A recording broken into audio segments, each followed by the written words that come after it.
a vicious civil war. Whoever was going to run Liberia needed Firestone. I can't apologize for war. Everybody has had a war.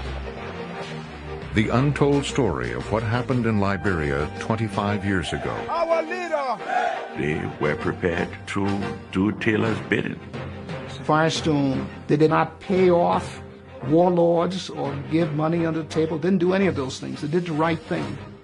Frontline and ProPublica investigate the deal. I had not seen this, and it's kind of amazing. In looking at these conflicts, it's always good to follow the money. Tonight, Firestone and the Warlord.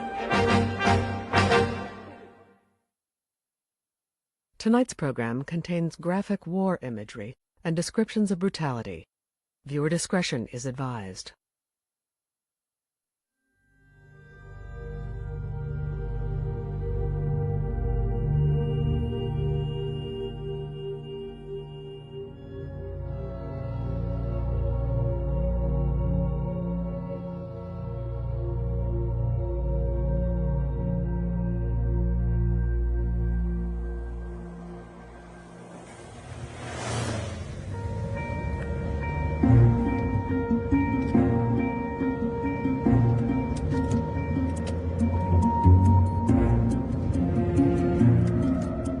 This is a story about business and war.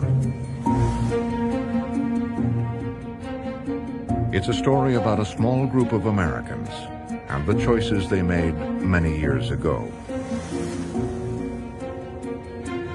A story about the cost of operating in a volatile and remote country. Its setting is a rubber plantation in Africa, owned and operated by the tire giant Firestone.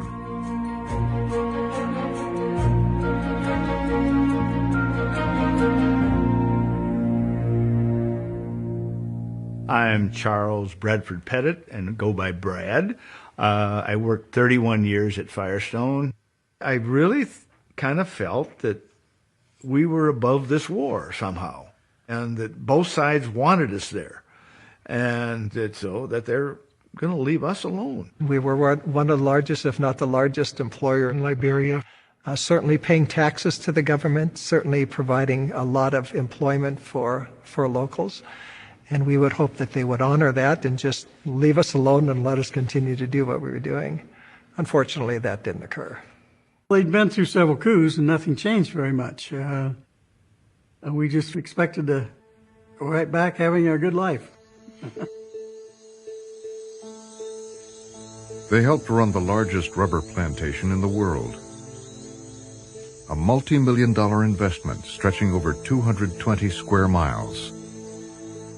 I don't think you ever realized how big it was. But yeah, my first impression was, hey, this is a beautiful forest.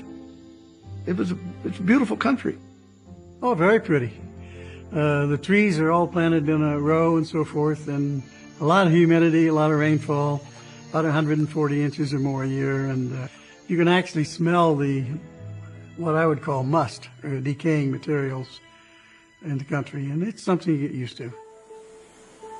The 24 expat managers who lived there along with their families were in their own world. There's our house, boy. Hi, Mom. What are you drinking? This is pure, filtered, boiled water from Africa.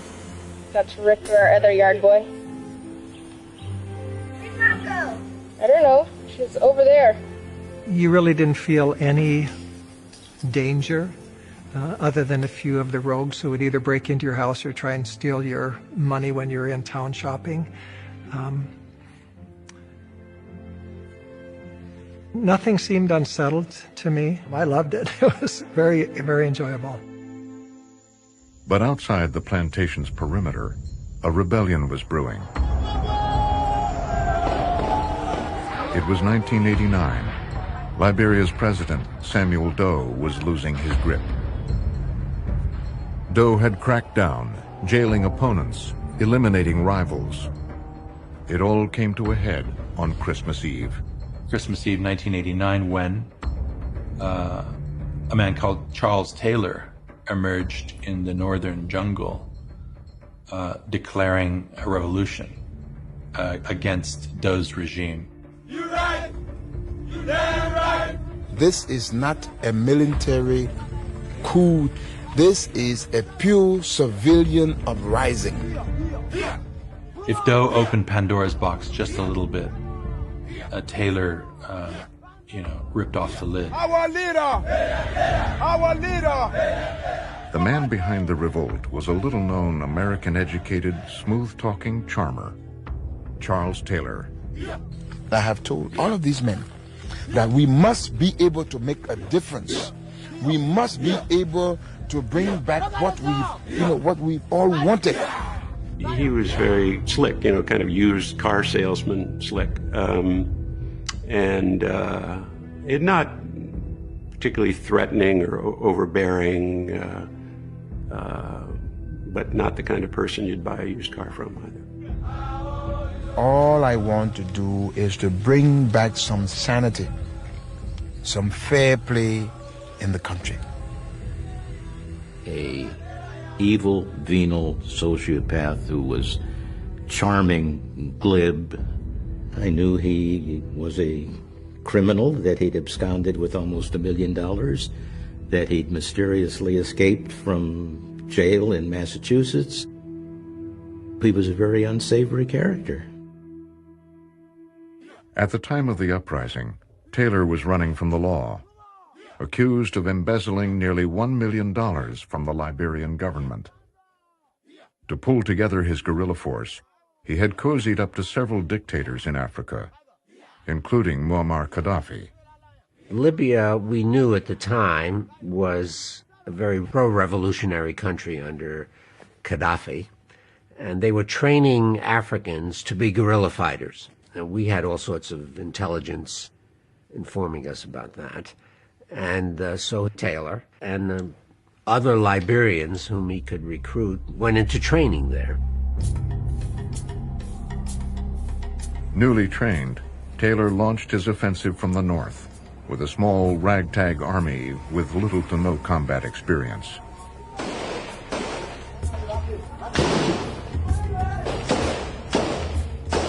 You would have rebels advancing with their AKs held above their heads, just firing randomly down the road. There wasn't a lot of marksmanship. There was a lot of firing in the air. There was a lot of running away.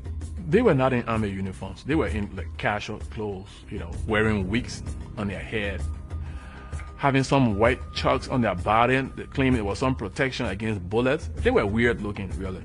But they were mostly kids. These young fighters wearing fright wigs and, shower caps and women's dresses and bathrobes and shooting wildly and wearing juju, the talismans of Liberian witchcraft.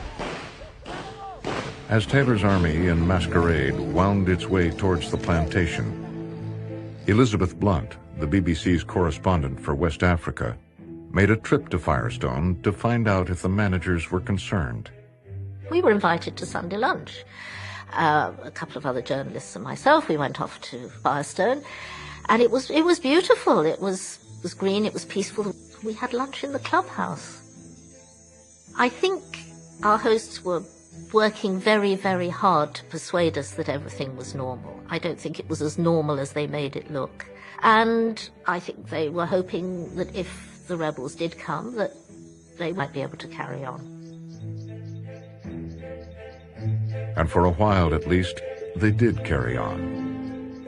It really didn't affect us much until we knew that they were getting closer to Monrovia and therefore obviously closer to us.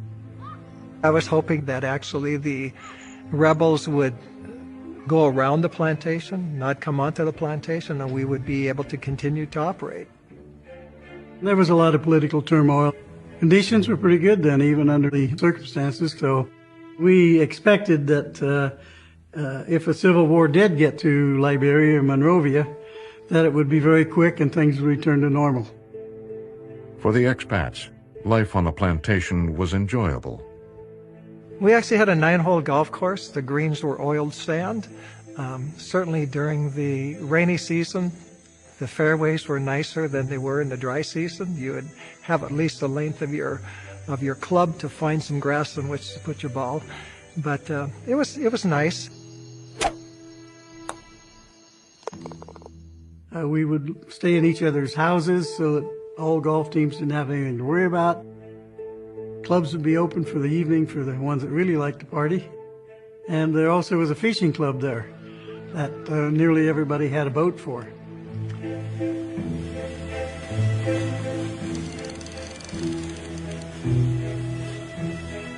And we'd go deep sea fishing, have fishing tournaments, etc. You'd have a boat boy, took care of your boat and all that good stuff. And it was fantastic because off the west coast of Africa is some of the best fishing in the world. Wahoo, marlin, tuna, sailfish, everything is there. It was fantastic. For Taylor, it also had the makings of a perfect base. The plantation center was in Harbel, named after the company's founder, Harvey Firestone, and his wife, Ida Bell. It was strategically located, only 45 minutes away from the capital, Monrovia, and right next to a key regional airport, Roberts International. They were just such tempting targets. They had everything that a rebel army would want. They had fuel supplies, they had generators, they had communications, they had food. And they had nice facilities. They had clinics and they had really nice houses. So it was a very, very good base to operate from. I would say whoever was going to run Liberia needed Firestone. And I think Taylor felt that he was going to be that man. So yes, he needed Firestone. Let's say we were very influential on what happened in the country and what went on in the country.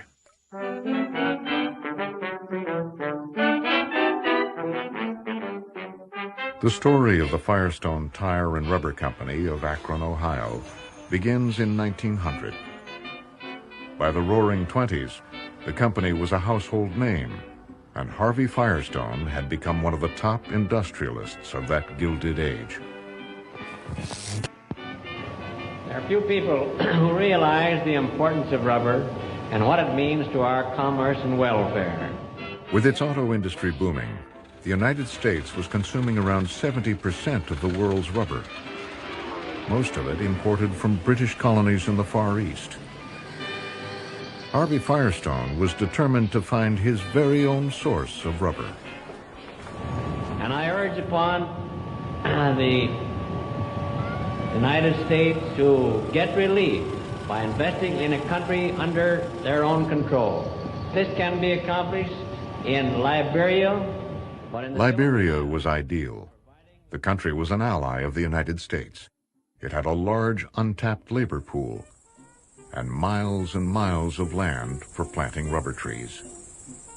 The 90,000 acres was divided into 45 divisions.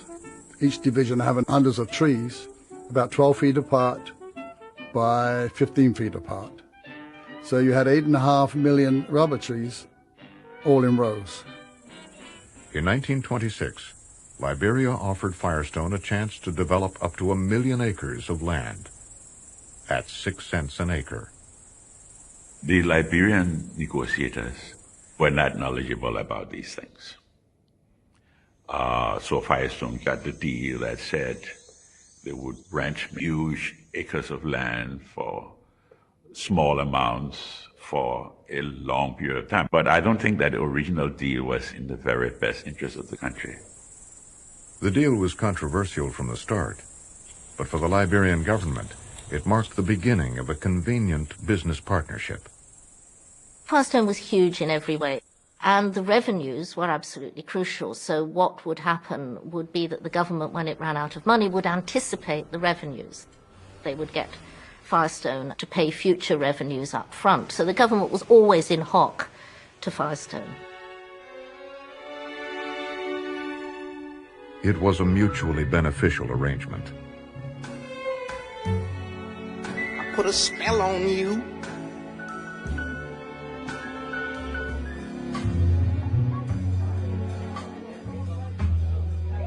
Firestone eagerly courted Liberia's elites, holding parties like this one, where management invited Nina Simone to sing. That's Harvey Firestone's son, Harvey Jr., on the right, next to the guest of honor, Liberia's long-ruling president, William Tubman. The country had been ruled since the 1930s by a man called William Vicanarak Shadrach Tubman Jr., who smoked cigars at war Hamburgs and appeared at official functions in tails. President Tubman was an Americo-Liberian, a member of Liberia's ruling class, many of whom were descendants of the freed American slaves who founded the country in 1847. Liberia was one of the very few parts of Africa that had not been colonized by a European power. It was settled in its more or less modern configuration by freed American slaves, and this group became known as the Americo-Liberians. The Americos had established their own brand of servitude, which excluded from power local ethnic tribes like the Pele, the Bassa, the Kru. The Americo-Liberians, to some extent, replicated the society that they had left in the United States, but they became the plantation owners, and the Liberians became the workers.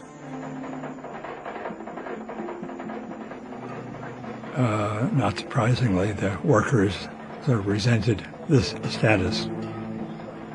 Life in much of Liberia mirrored the plantations of the American South. Some saw echoes of that at Firestone.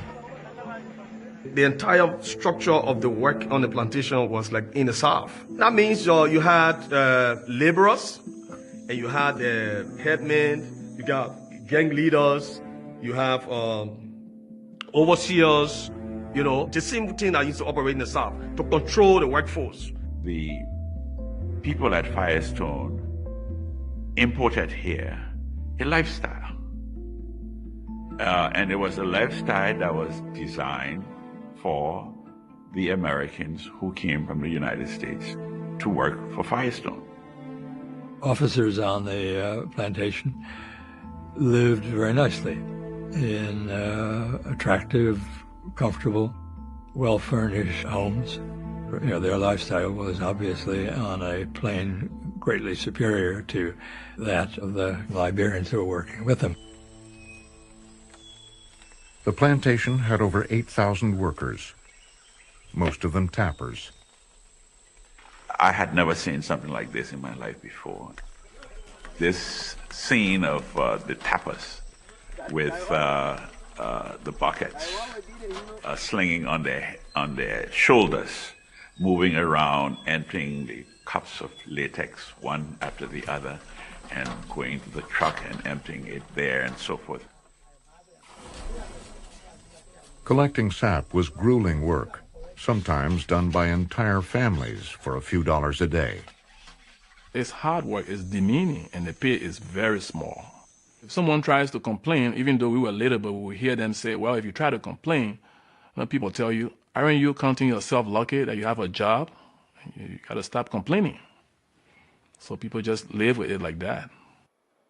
Liberian middle managers had it a little better. I'm Justin Knuckles. I was hired in Firestone in the year 1973, and I worked for Firestone in inferior position up to 1990. The firehouse I have, what I can say was terrible because you had to get up and go and use the bathroom outside. You got to do everything outside, and a lot of flies. It was terrible. The houses have now changed. But up to 2002, that was the type of housing they had. I mean, no running water, and about 90% of the people live in that condition. But in one of the poorest countries in the world, Firestone offered its workers generous benefits.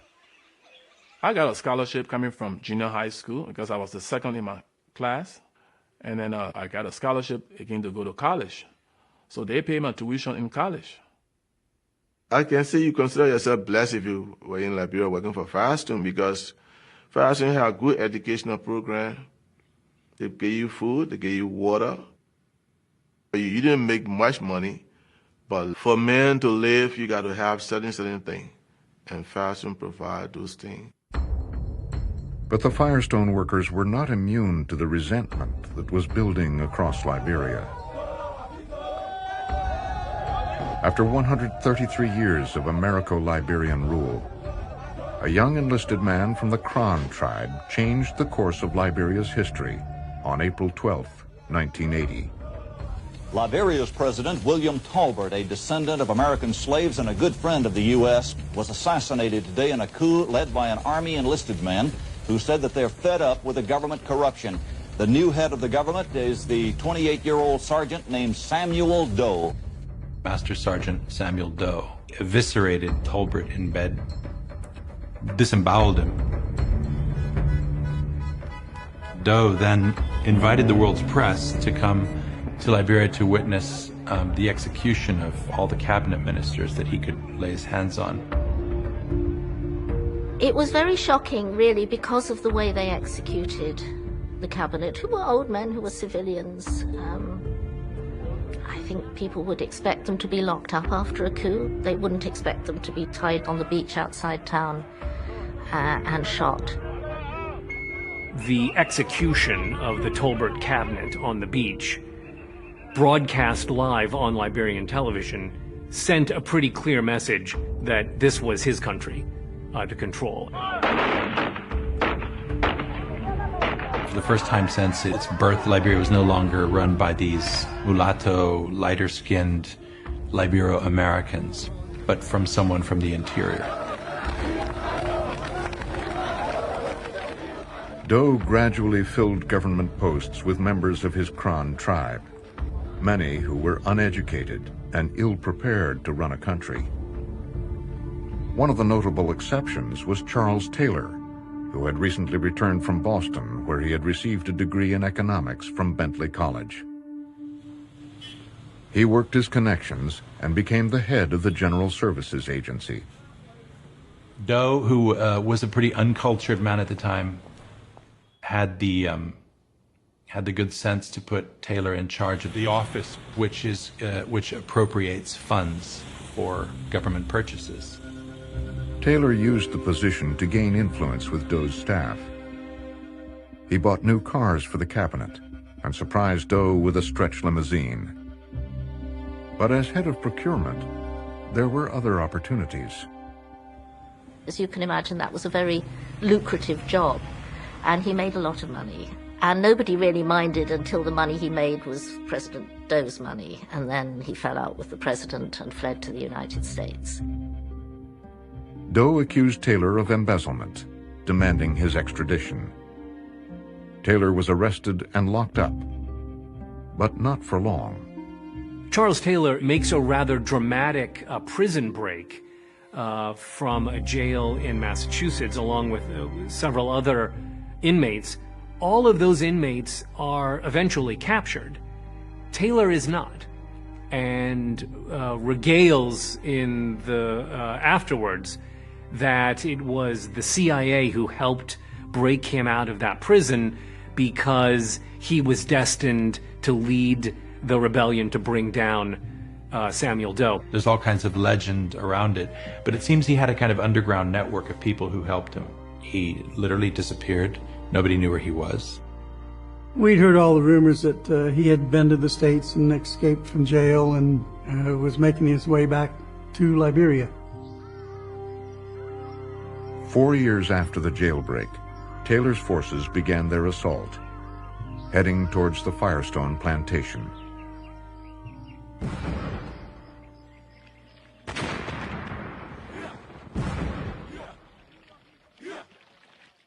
Day 1, Tuesday, June 5th, 1990.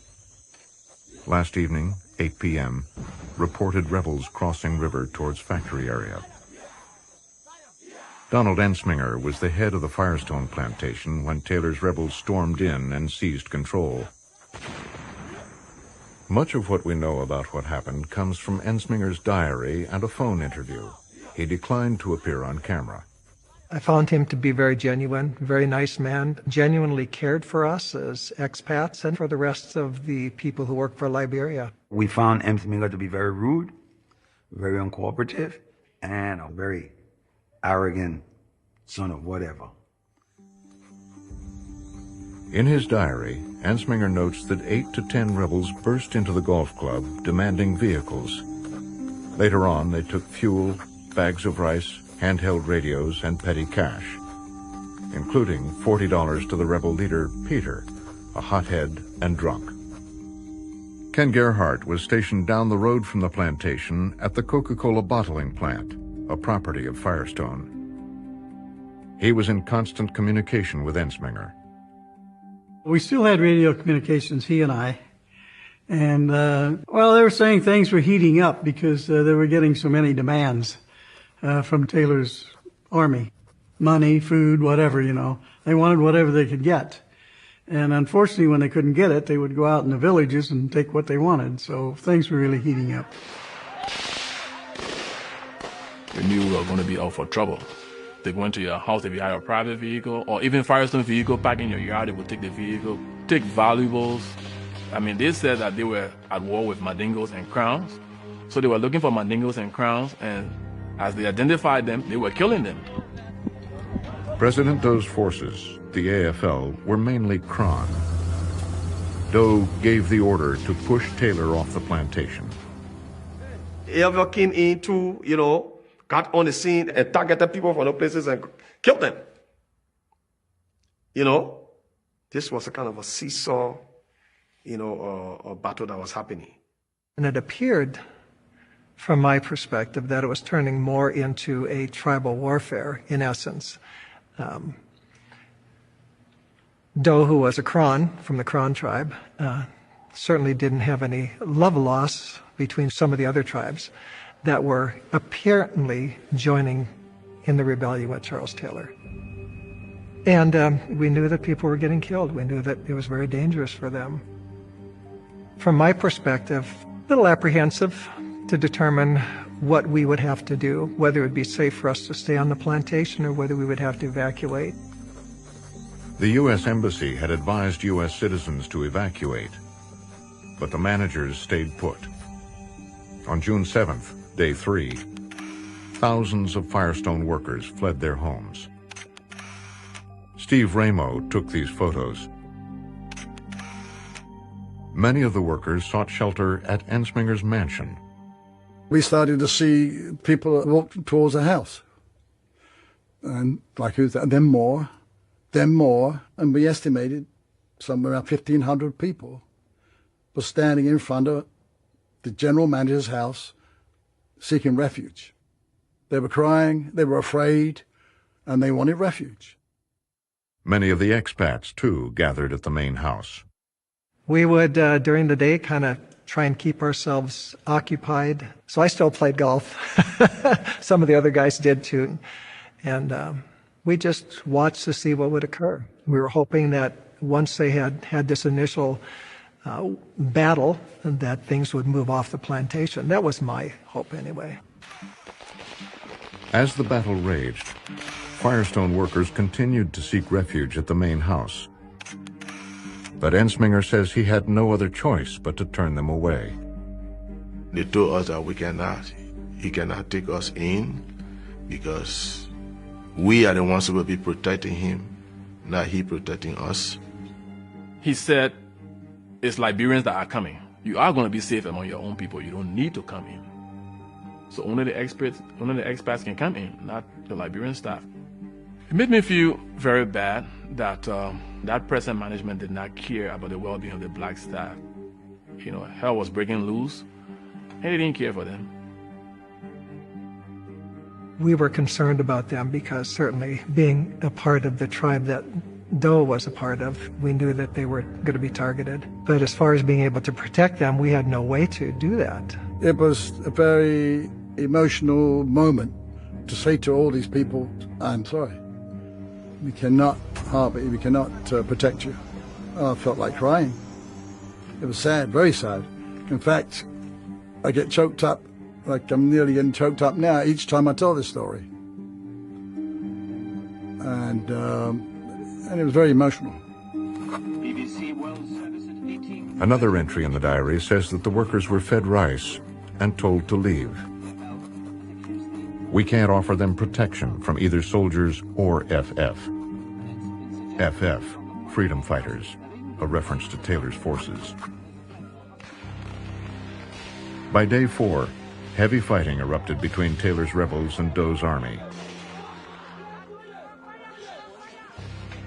Like many workers on the plantation, Mary Poley had no place to go.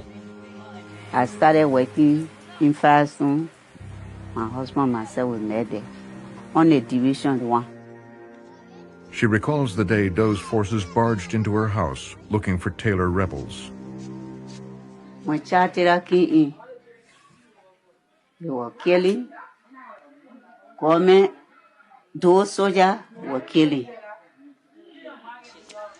Too much killing. And where I was at, my husband, he took my husband from me. One morning, they stripped him naked. No clothes. He only lived in his brief. They carried him from me. I'm crying. They kicking me. They killed my husband way behind the bank hall. They killed my husband. I never laid my eye on the body. They came back on me, raped me. They wanted to kill me and my children. The next morning, dinner bracelet was 3 o'clock in the morning. I left with my children. I joined in the bush.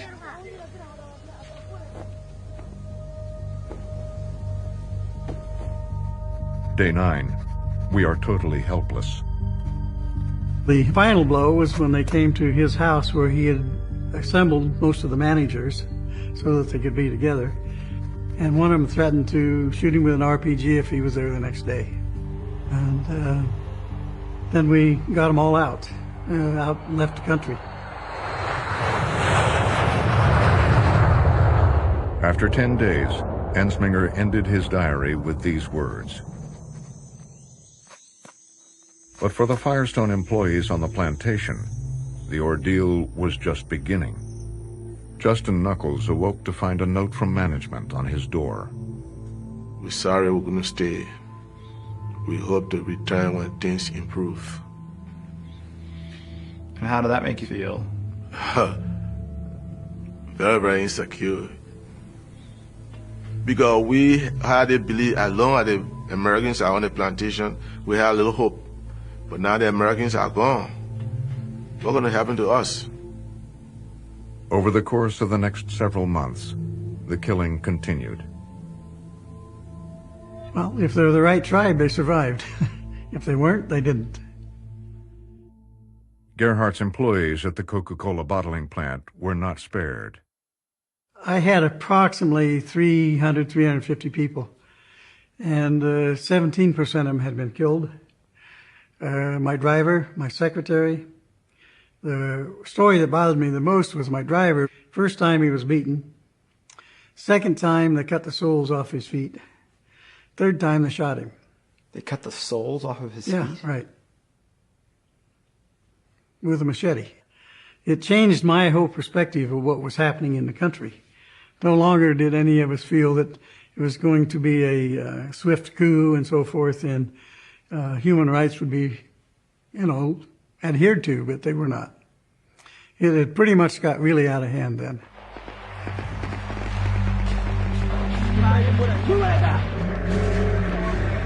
Over the following months, competing factions fought for control of the country.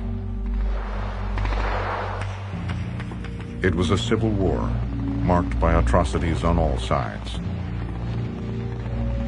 After months of bloodletting, Taylor and his NPFL gained the upper hand. By the fall of 1990, Taylor had seized most of Liberia, with the exception of Monrovia. The capital was still up for grabs, contested terrain. And President Doe became the most prominent casualty.